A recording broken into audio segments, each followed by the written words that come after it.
48 heures. C'est le temps que Donald Trump a laissé à l'Iran. 48 heures avant que le monde ne bascule. Un détroit, un simple passage maritime.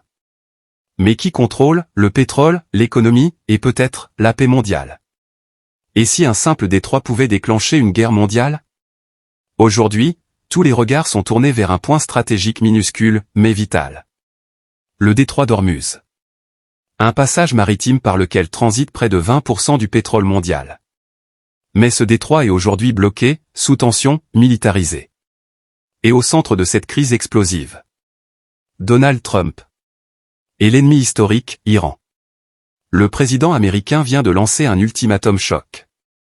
Rouvrez le détroit sous 48h, ou nous frapperons vos infrastructures énergétiques. Alors? Bluff politique?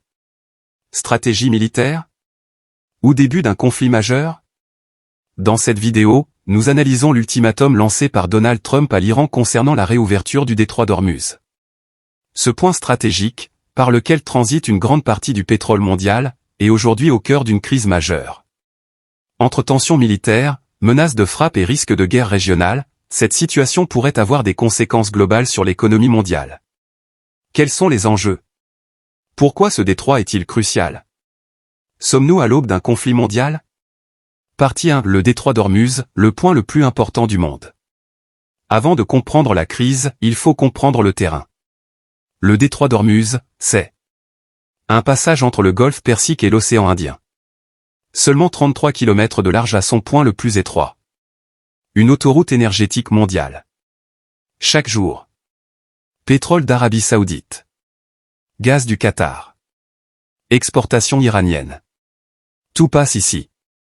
Résultat. Si le détroit est bloqué, le monde entier est impacté. Déjà aujourd'hui.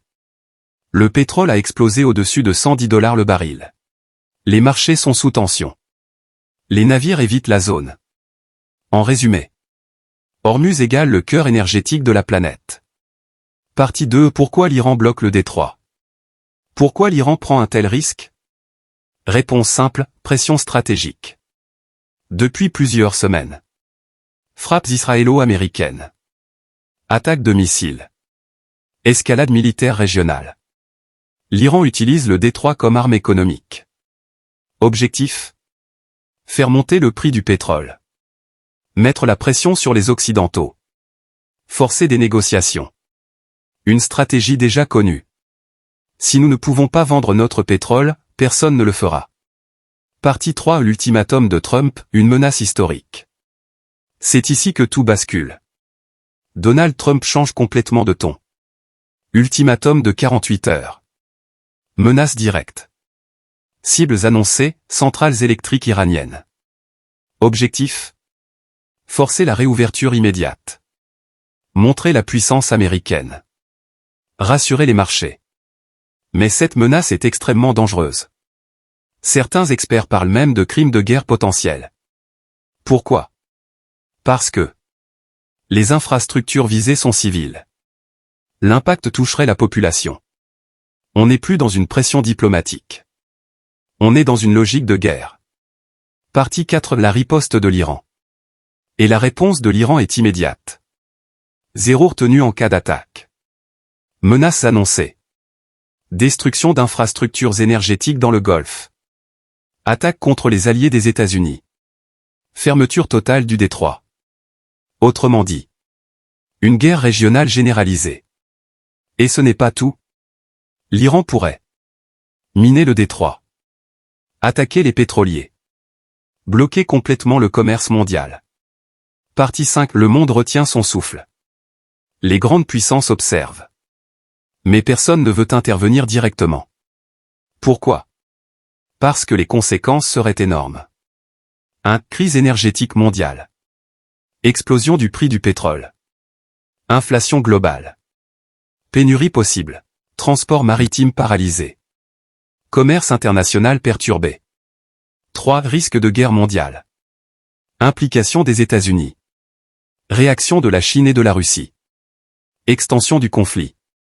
Partie 6. Stratégie ou chaos? Alors? Trump bluffe? Certains analystes pensent que oui. Stratégie possible. Escalader pour négocier. D'ailleurs, des discussions indirectes seraient en cours. Mais problème. Messages contradictoires. Absence de plan clair. Risque de mauvaise interprétation. Et dans ce genre de crise, une erreur peut déclencher une guerre. Partie 7. Les prochaines 48 heures. Tout se joue maintenant. 3 scénarios possibles. 1. Désescalade. L'Iran rouvre partiellement. Négociation. 2. Statu quo dangereux. Tensions prolongées. Marchés instables. 3. Guerre ouverte. Frappes américaines. Riposte iranienne. Conflit régional majeur. Conclusion. Le détroit d'Ormuz est aujourd'hui le point le plus dangereux du monde. Le cœur d'une crise globale. Le déclencheur potentiel d'un conflit majeur. Et une question reste. Sommes-nous à l'aube d'une nouvelle guerre mondiale? Si tu veux être à l'affût d'informations en temps réel, like la vidéo. Donne ton avis en commentaire. Et n'oublie pas de t'abonner sans activer la cloche de notification pour la suite.